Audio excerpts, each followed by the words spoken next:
Quero cumprimentar você que está aqui, nesse rincão, também você que reza conosco na sua casa, acompanhando pelas redes da Canção Nova, enfim, pelas redes sociais, você que está no seu trabalho, talvez está ali acompanhando, rezando esta quinta-feira de adoração aqui na Canção Nova. E hoje, como a irmã já lembrou, hoje é a última quinta-feira do ano de 2024, porque quinta-feira que vem já é ano novo, né? Já é dia 2. É uma alegria estarmos aqui. Eu me chamo Padre Fernando Carvalho, sou da Diocese de Itapetininga, trabalho na paróquia Bom Pastor, lá em Itapetininga, na nossa amada e querida Diocese, na qual sirvo com o meu ministério sacerdotal. Igreja de Deus, o tema deste dia, né, muito forte, muito propício para esse tempo que nós estamos rezando, de Apocalipse: eis que faço nova todas as coisas. É o tema de hoje, deste dia. E o tema dessa pregação: não vos lembreis mais dos acontecimentos de outrora, porque eis que a obra nova já surge. Isaías 43, 18, 19. Irmãos, nós estamos nesse tempo favorável, nesse tempo de graça. O texto é de Isaías, né, do grande profeta chamado profeta da esperança. Um profeta que também viveu um momento de dificuldades, desafios, mas um profeta ali 700 anos antes de Jesus, mas que já trouxe uma mensagem, trouxe uma pregação, trouxe um anúncio de esperança para aquele povo sofrido, desanimado, aquele povo que estava sendo perseguido. E o profeta vem com toda a sua unção, com toda a sua graça, sendo a voz de Deus, trazendo aquele povo a esperança. E hoje nós estamos no Novo Testamento, e nós estamos no nascimento de Jesus, que é o Natal do Senhor, né? Nós estamos ainda no Natal porque estamos na 8ª. Inclusive você pode desejar para o seu irmão, para a sua irmã, na sua casa: feliz, santo, abençoado Natal.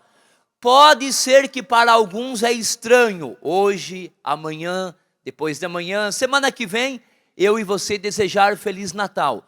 Mas nós estamos na 8ª de Natal, ou seja, a 8ª, a igreja prolonga, a igreja estende por 8 dias a grande celebração do dia do Natal do Senhor. Tamanho a grandeza do mistério que não cabe para que fiquemos num dia só de celebração. A igreja se estende por 8 dias. Então, nosso Senhor nasceu e agora é Ele que nasce, é Ele que nos enche de esperança também. O profeta Isaías, como o padre disse, já viveu um tempo difícil, mas ele anunciou a palavra de Deus com toda a esperança, tirando o povo daquele sofrimento, apresentando um Deus criador, um Deus que caminha com o seu povo em meio às dificuldades. É um Deus que vai abrindo os caminhos, um Deus que vai fortalecendo, um Deus que vai resgatando, um Deus que vai aumentando a fé, um Deus que vai alimentando a esperança. Todos nós, ora estamos tristes, desanimados, abatidos, esmorecidos, talvez por algum acontecimento que a vida vai nos colocando, mas nós temos um Deus. Eis a nossa vitória, eis a vitória que venceu o mundo, a nossa fé. Fé em quem? Em Deus, o nosso Senhor. Então, por isso que o profeta apresenta, né, no capítulo 43, né, esse grande anúncio da esperança, né? Ou seja, é preciso olhar para Deus para que nós possamos caminhar na certeza da vitória. Quem reza, derruba as muralhas. Quem reza, supera as dificuldades. Quem não reza, é derrubado pelas dificuldades. Quem não reza, é abatido pelas dificuldades da vida. Mas quem reza, derruba as muralhas. Quem reza, suplanta as dificuldades da vida. Porque a fé é a maior força que existe na face da terra. A fé. A fé, ela derruba as muralhas. A fé faz com que eu e você supere as dificuldades. E a fé nós só encontramos em Deus. Não aquela fé teórica, não aquela ideia de fé, não uma fé somente em palavras, mas aquela fé traduzida na vida, traduzida em obras, como diz São Tiago. Uma fé sem obras é morta. Isso é muito bonito, isso é muito forte. São Tiago não está falando se você não tiver fé, você está morto. Não. Pressupõe que nós temos fé, mas se ela não tiver obra, ela é morta. Muito de nós, às vezes, falamos que temos fé, dizemos que temos fé, mas na hora que precisamos executar, precisamos colocar a prática, traduzir essa palavra, né, essa ideia, essa teoria, traduzir na vida, nos acontecimentos, às vezes nos falta essa adesão desta fé. E o profeta sempre levou essa esperança ao povo, né? Deus não quer que o seu povo fique, né? Deus não quer que o seu povo, não quis que aquele povo ficasse preso às coisas de outrora, às coisas passadas. Tantos acontecimentos que marcam, quanta dor. Todos nós passamos por dificuldades, vamos caminhando, vamos levando para a nossa vida feridas, vamos levando para a nossa vida decepções, vamos levando frustrações. Quantas coisas que vai marcando, vai nos ferindo, e ora nós vamos levando. Deus não quer que nós levemos nada disso. Deus quer que nós olhemos para Ele. E Ele é a nossa esperança, Ele é a nossa fortaleza, Ele é a nossa fé. Ele é a nossa misericórdia, é Ele que enviou o seu Filho para nos redimir. Por isso não podemos ficar presos às coisas passadas, aquilo que nos feriram, aquilo que nos marcaram, mas Deus quer que nós não fiquemos presos às coisas passadas. Só que nós, seres humanos, nós somos inclinados a ficar presos nas coisas passadas. Nós temos uma tendência em ficar ali pensando, ruminando, sofrendo com aquilo que é do passado. E não abrimos o nosso coração, não abrimos os nossos olhos da fé e coloquemos aos pés da cruz do Senhor as nossas dificuldades, onde ali serão transformadas. O nosso choro é transformado em alegria. Deus enxuga nossas lágrimas. O nosso desespero é transformado em esperança. O próprio Deus não quer, quando a Sagrada Escritura nos diz para não lembrarmos os acontecimentos de outrora, é o texto de hoje de Isaías, não se trata de esquecer essas coisas, as marcas, as feridas, as decepções, não se trata de esquecer, não tem como, é tudo registrado na nossa memória, nós vamos carregando para a nossa vida, mas nós temos que superá-las. É a mesma coisa do perdão. Quantas pessoas que perdoa e não esquece. Eu até perdoo o irmão que me feriu, mas não vou esquecer aquela ofensa, não tem como. Porque perdoar é do coração, esquecer é da faculdade da memória. Então quando Deus fala para que eu e você não olhe mais para as coisas de outrora, aquilo que marcou o nosso passado, as desgraças, as tristezas, as decepções, as frustrações, as coisas que não deram certo. Quanta coisa que tem marcado e tem... Às vezes eu fico ali pensando, fico ali querendo voltar no passado para resolver. Não! Você já observou uma situação, eu sempre uso isso como um exemplo, Por exemplo, para que eu e você pudéssemos chegar aqui, muito de nós provavelmente veio de carro até aqui. Muito de nós, viemos de carro, ou seja, de algum meio você chegou aqui, mas vou usar o modelo do carro. Você já observou quando nós entramos num carro? Quando eu entro num carro, eu tenho duas opções, e duas alternativas, para que eu possa usar em diferentes momentos. Eu tenho a opção de engatar uma ré e voltar para trás, E eu tenho a opção de andar para frente. Só que o carro foi projetado para andar para frente. E ninguém veio de ré. Eu não vim de ré de lá de Itapetininga aqui. Eu vim olhando para frente com o carro. E trocando marcha, acelerando e vindo. Ou seja, o carro foi projetado para andar para frente. Observe bem a nossa vida. É como um carro. Às vezes nós queremos olhar no retrovisor e dar uma ré. Qual é o tamanho do retrovisor do seu carro? Desse tamanho. E quando eu tomo a decisão de olhar para frente, eu quero olhar para frente, eu tenho a opção de olhar para frente, Aonde que eu olho? Para o para-brisa. E qual é o tamanho do para-brisa? Enorme. Ou seja, assim é a nossa vida. Quando eu decido com Deus olhar para frente, eu tenho um horizonte aberto diante dos meus olhos. Eu não posso olhar para trás, a referência é muito pequena. Tem um horizonte, tem um mar de graça me esperando, tem um Deus que me acolhe, como um filho pródigo que sou, um Deus que me acolhe com os braços abertos, esperando que eu possa enxergá-lo, ir ao seu encontro. A nossa vida é feita para frente. Nós não podemos querer ficar olhando para trás e voltar para trás, não. Como diz o texto de hoje, né? Por isso quando a Sagrada Escritura diz desse tema de hoje, não vos lembreis mais dos acontecimentos de outrora, porque eis que já surge uma obra nova. É isso que Deus quer fazer na nossa vida. E nós estamos vivendo, né, nesse tempo tão bonito, que é um tempo muito oportuno. O texto é do Antigo Testamento, mas nós estamos neste momento da nossa vida litúrgica, da nossa vida de cristão, na nossa vida de igreja, na nossa vida de comunidade. Nós estamos num tempo de graça, irmãos. Nós estamos no Natal do Senhor. Não tem como mais eu olhar para trás, porque já nasceu a esperança. Agora, não é só o profeta que profetizou, Isaías no Antigo Testamento. Agora, o próprio Jesus que nasce, nós podemos olhar a sua glória. E olhando para a criança no presépio, na manjedoura, eu contemplo um Deus que se encarna, assume a nossa condição humana e me enche de esperança. É Ele agora que redime os meus pecados. É Ele agora que dá dignidade à nossa vida. Ou seja, quando eu olho para o presépio, quando eu olho o nascimento de Jesus, eu não posso mais ficar olhando para trás. Olha o sol da justiça que nasce. Eis a luz que nos tira das trevas. Acabou de nascer, que é Jesus, o nosso Senhor. Eu acho muito bonito. Eu particularmente, eu acho esse tempo extraordinário.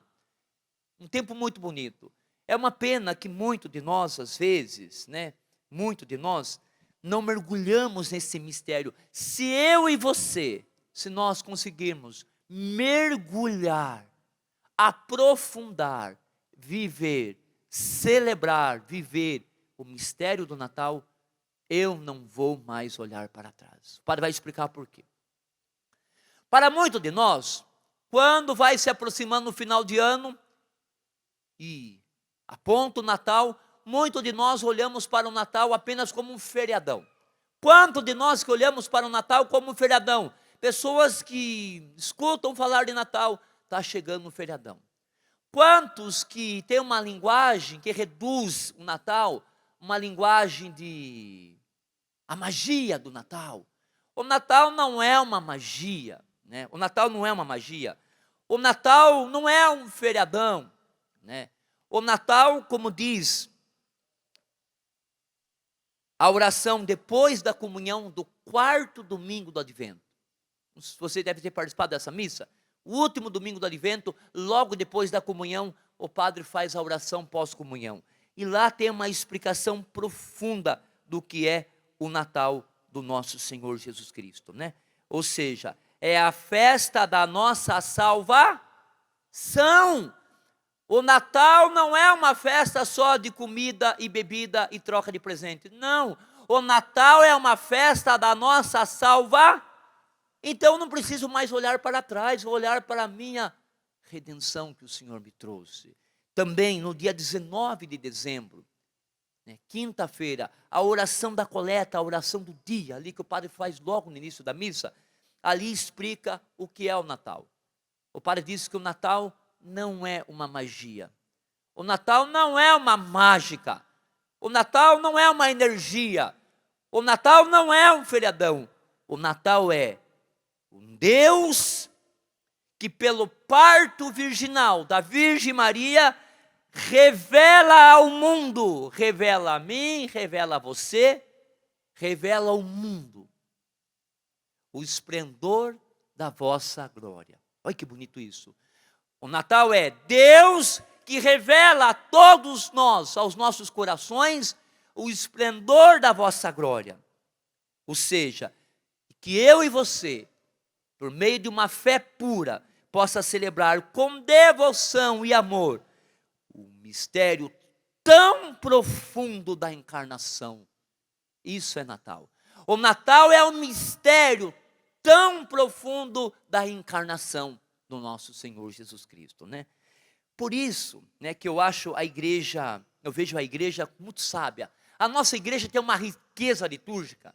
A nossa igreja tem uma sabedoria. A liturgia, além de ser belíssima com os seus cânticos, né, com os seus símbolos, ela tem uma profundidade, ela tem uma profundeza no seu mistério, que nos envolve, nos leva a mergulhar. E quando nós entendemos aquilo que estamos rezando, nós entendemos o que estamos celebrando.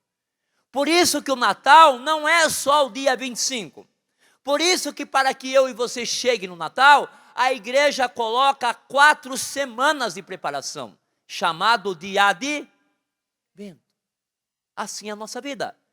Observe bem, todos os acontecimentos importantes da nossa vida, todos. Se você vai prestar uma prova importante, você se prepara antes. Se você vai casar, você se prepara antes. Anos, né? 1 ano, 2 anos antes, começa já a fazer os projetos, marcar as agendas. Você se prepara. Se você vai fazer uma viagem, você prepara. Você que veio aqui para a Canção Nova, você se preparou, se organizou, se programou, agendou, né? Ou seja, nós nos preparamos. Geralmente nos preparamos para os grandes eventos importantes da nossa vida, da nossa história, que vão acontecer. Nós nos preparamos para que possamos bem viver aquele momento. Assim é o Natal do Senhor. Por isso que a igreja coloca um tempo chamado advento. A chegada. O advento significa a espera, a chegada de quem? De Jesus, o nosso Senhor. Por isso que a igreja coloca um tempo, chama, nos convoca. A igreja nos dá essa graça. A igreja nos dá essa oportunidade. A igreja oferece para mim e para você 4 semanas, aonde a igreja se veste de roxo, ou seja, quando eu olho para o roxo, eu estou entendendo, é um tempo de oração, é um tempo de vigilância, é um tempo onde eu vou rezar mais, é um tempo onde eu vou fazer as minhas renúncias. É o roxo, o tempo da introspecção, do recolhimento, é o tempo da vigilância, é o tempo da espera. Por isso que a igreja coloca 4 semanas, 4, para que eu e você possa se preparar bem, né? Para que eu e você não chegue no Natal, como nós já celebramos, com aquela mordidão espiritual, com aquela tibieza na vida de oração, ou seja, com aquela frieza da vida de oração, tomados por uma tibieza. Não, eu tenho que chegar no Natal e celebrar o grande mistério, porque esse mistério vai transformar a minha vida. Por isso que a igreja nos prepara com esse tempo. Aí chegamos lá na vigília de Natal, que foi agora, terça-feira. Além da igreja nos preparar com um tempo chamado advento, 4 semanas. 4 semanas.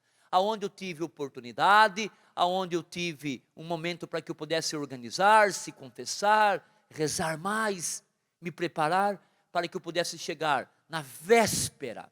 A igreja coloca uma missa chamada Vigília de Natal. Não sei se vocês sabem, mas o Natal está lá no missal, está lá no lecionário das leituras. O Natal tem 4 missas que celebramos o grande mistério. Claro, o preceito é uma só, né?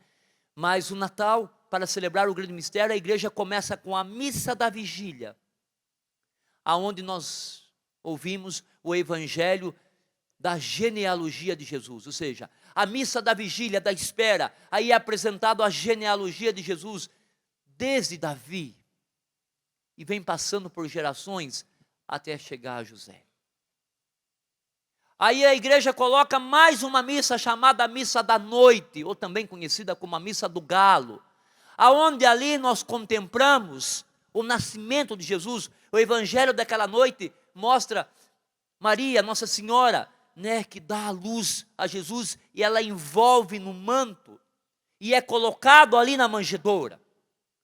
E a igreja coloca mais uma missa, isso está no missal, a chamada missa da aurora, aonde nós vamos com os pastores contemplar aquele que nasceu, e vamos adorá-lo. Aí a igreja coloca a missa chamada missa do dia. A missa do nascimento do Senhor. Não bastasse isso, tamanho mistério, nós estamos celebrando o quê? A oitava de Natal. Ou seja, não bastasse 4 semanas que eu tive a oportunidade, o advento. Aí a igreja coloca 4 celebrações. Aí celebramos o Natal. E aí a igreja estende por mais 8 dias. Prolonga por mais 8 dias, chamada oitava de Natal. Também temos a oitava de Páscoa, né? Pascuela. Ou seja, estes 2 grandes acontecimentos da história não cabe ser celebrado num único dia. Não cabe. A igreja se estende por 8 dias. Isso é Natal do Senhor. Ou seja, então o Natal não é um feriadão. O Natal não é uma rezinha. O Natal é o mistério da encarnação do nosso Deus, que nascido na carne. A palavra que se fez carne e habitou entre nós. O verbo, como diz João, tocamos no verbo da vida. É ele depois que vai ser o nosso alimento. E eu acho muito bonito isso. Eu acho muito lindo, não sei se você sabe, né? Aonde que Jesus nasceu? Em Belém. Belém. E tem um significado porque Jesus nasceu em Belém. Não sei se você já ouviu essa expressão, né? O significado da palavra Belém. Belém é uma palavra hebraica, né? Que ela vem acompanhada de Bet-Helen, né? Bet significa casa. Helen, pão. Então Belém, a raiz da palavra hebraica significa Bet-Helen. Bet, casa. Helen, pão. Isso é lindo, eu acho isso maravilhoso, né? Que se ele nasce em Belém, na casa do pão, e ele é o pão vivo descido do céu, ele é o pão vivo descido do céu, e ele é colocado numa manjedoura, diz o texto, né, do Evangelho, que Maria envolveu e colocou numa manjedoura. E observe bem o presépio, né, em volta do presépio, ele é ornamentado de animais. Tem ali uma ovelha, um burrinho, né, tem ali uma vaquinha. Ou seja, ele é colocado num coxo, ali no curral. Ele é colocado num coxo, e geralmente num coxo, né, para quem é do campo, sabe o que significa bem isso? Aquilo que é colocado no coxo, o que se coloca num coxo? Alimento. Vocês entenderam o mistério? Jesus nasce em Belém, casa do pão, e é colocado num coxo, ou seja, desde o seu nascimento está prefigurado que ele é o nosso alimento. Ele é o alimento da nossa alma. Jesus é o nosso alimento eucarístico. Comemos da sua carne, tomamos o seu cálice. Ou seja, ele é o pão que nasceu da casa do pão. Ele, o nosso alimento, foi colocado num coxo, é ele que alimenta a nossa alma, a nossa vida. Então, isso é o Natal do nosso Senhor Jesus Cristo, esse grande mistério. Ou seja, então nós não podemos mais ficar com tudo isso que nós celebramos, esse grande mistério. Ele nasceu, então eu não posso mais ficar olhando para a minha vida passada. É ele que João Batista apontou: eis o Cordeiro de Deus que tira o pecado do mundo. Irmãos, agora eu não posso mais ficar no pecado. Ele nasceu e vai tirar, vai absolver todos os meus pecados. É ele que tira. Então eu não posso mais ficar no passado. Não. É ele, o príncipe da paz. Eu não posso mais agora, se eu viver um mundo de guerra lá atrás, ele é o príncipe da paz. Agora eu tenho a possibilidade, a oportunidade de viver na paz, na minha casa, na minha família, no meu trabalho, na minha comunidade. Porque nasceu a paz, o príncipe da paz. É ele que tira toda a maldade, né? Como diz o Evangelho de Mateus 15, porque do coração que procede os maus desígnios, homicídio, adultérios e toda a maldade, agora ele vai transformar o meu, o seu coração. Ele assumiu a nossa condição humana. Ou seja, eu não posso mais. O homem caiu, nós caímos por causa do pecado.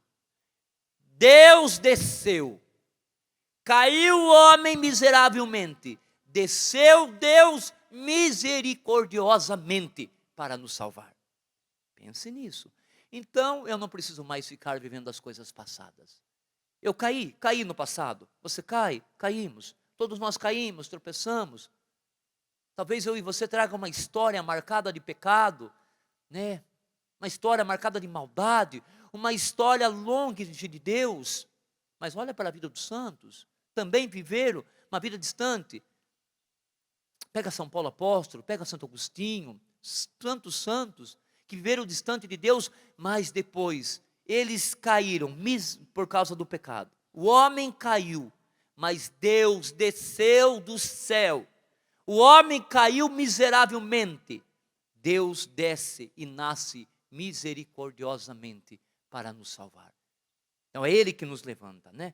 Ou seja, então que nós possamos, né, viver essa graça de Deus. Estamos muito próximo de um ano novo. Semana que vem já é ano novo. As pessoas criam grandes expectativas, né, para um ano novo. Irmãos, vamos ser bem honestos aqui. Um ano novo para nós cristãos é muito pouco. Precisamos de uma alma nova, restaurada pelo Cristo, restaurada por aquele que nasce na manjedoura e vem ao nosso encontro, por aquele que nos alimenta nos altares da Santa Missa, por aquele que nos perdoa no sacramento da penitência da misericórdia, por aquele que nos abraça com amor de Pai, por aquele que desceu do céu para nos levantar com a sua misericórdia.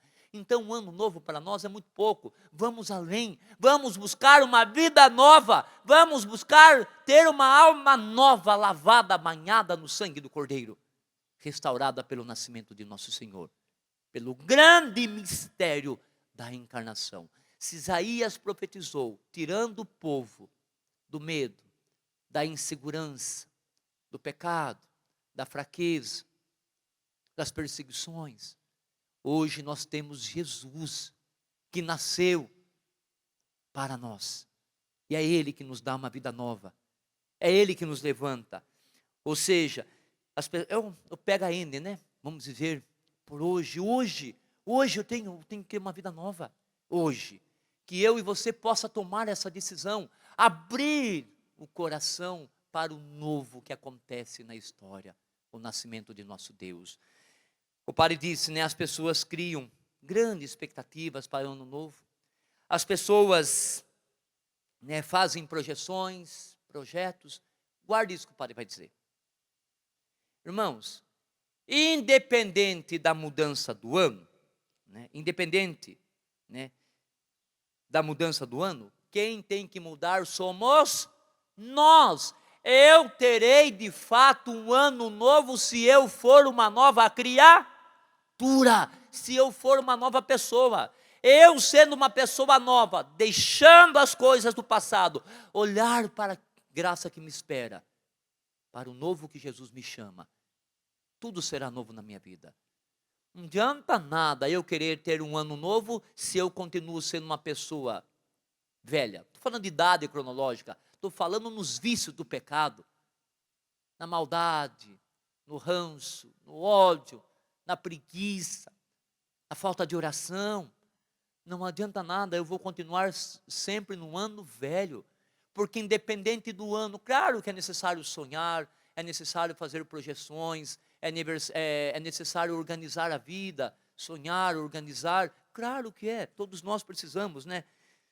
Mas são poucos que aproveitam esse grande momento do nascimento de Jesus para ser uma pessoa nova, né? Ou seja, independente do ano, né? Ou seja, os dias passam, a vida vai continuar no ano novo.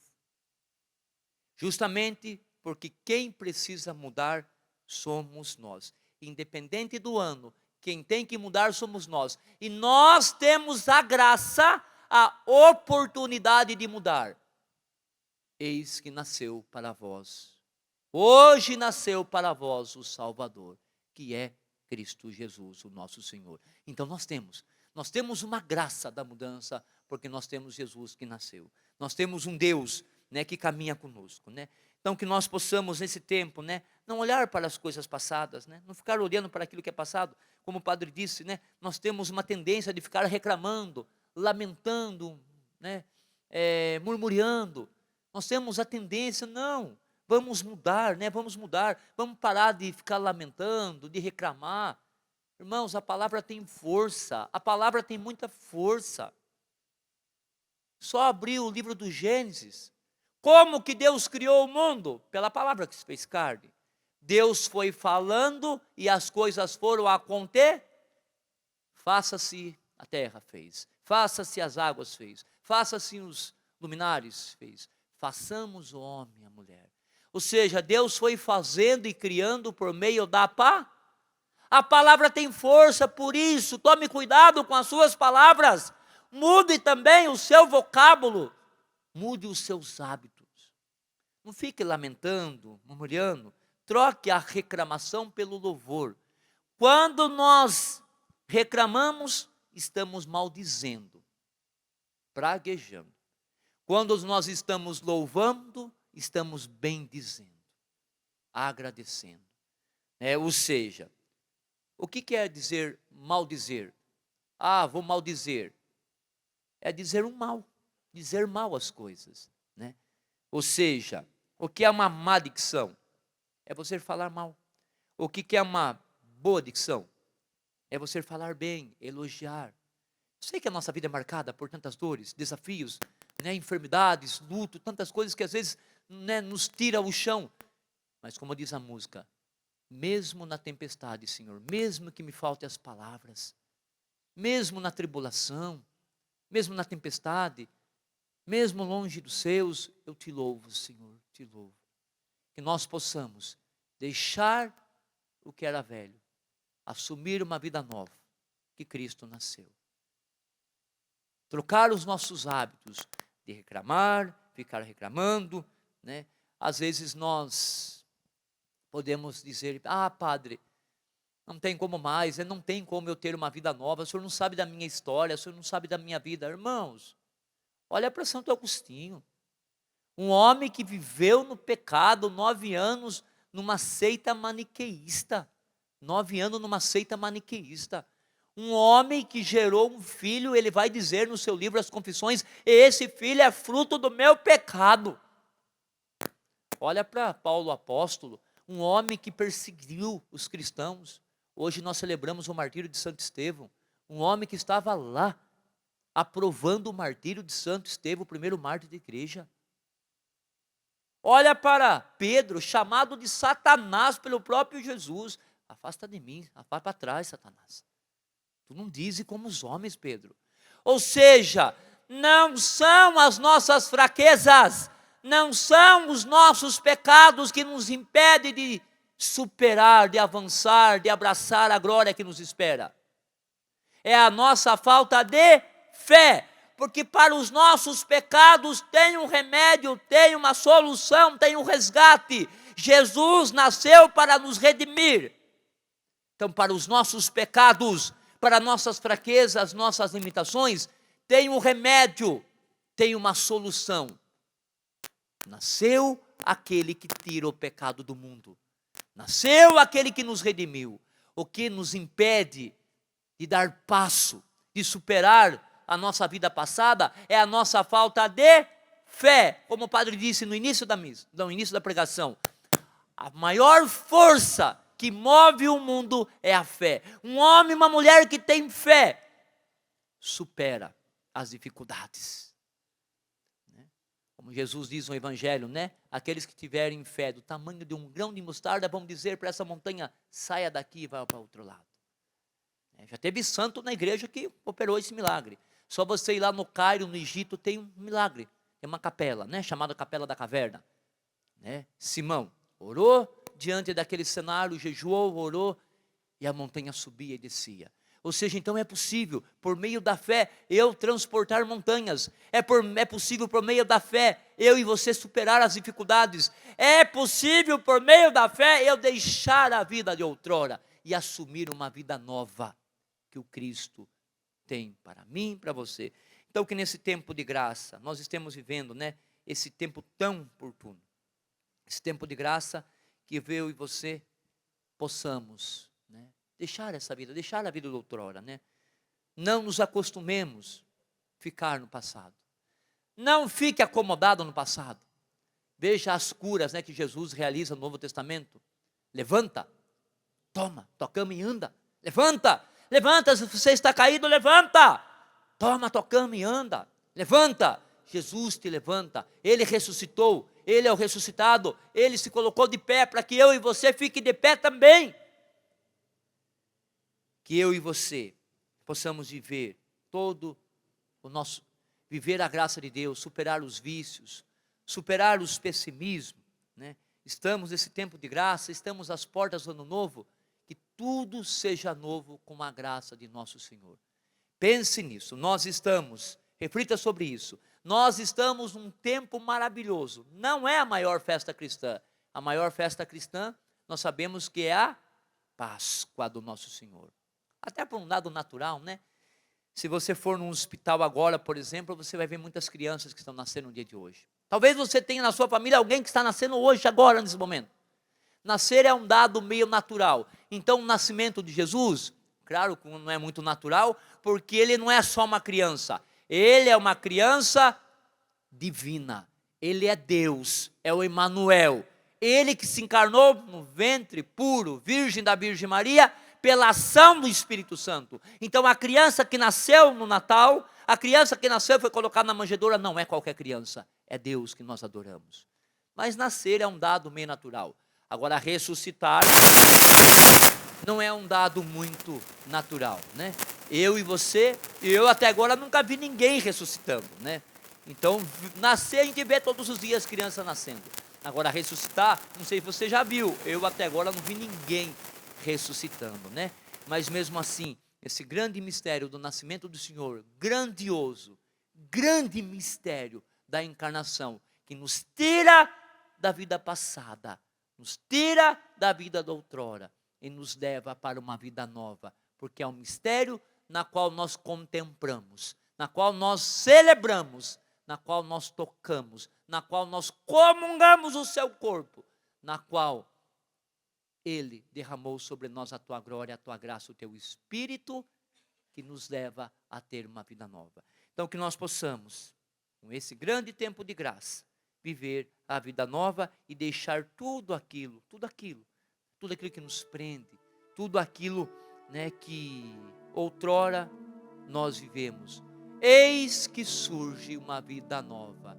Cristo Jesus nasceu para nos redimir, dar a mim, dar a você uma dignidade, dar a mim e a você a esperança, dar a mim e a você a alegria do seu nascimento, que nós possamos cantar com os anjos. Glória a Deus nas alturas, bendito seja. Obrigado, Senhor, pelo seu nascimento, que o Senhor me resgatou. Obrigado, Senhor, pelo seu nascimento, que me dá uma vida nova. Obrigado, Senhor, pelo seu nascimento, que me enche de esperança. Obrigado, Senhor, pelo seu nascimento, porque nasceu para nós a luz que ilumina as trevas que eu estava. Agora eu posso caminhar na luz. Obrigado, Senhor, pelo seu nascimento. O Senhor é a paz que se encarnou e me coloca no estado de paz e cessa todas as guerras no meu coração. Obrigado pelo seu nascimento. Obrigado, Deus, por enviar o seu Filho único para nos dar uma vida nova e que eu possa sair do meu passado e abraçar os sonhos, os projetos, a glória, a bênção, a graça que Deus me espera, uma vida nova, feliz com o seu nascimento. Amém.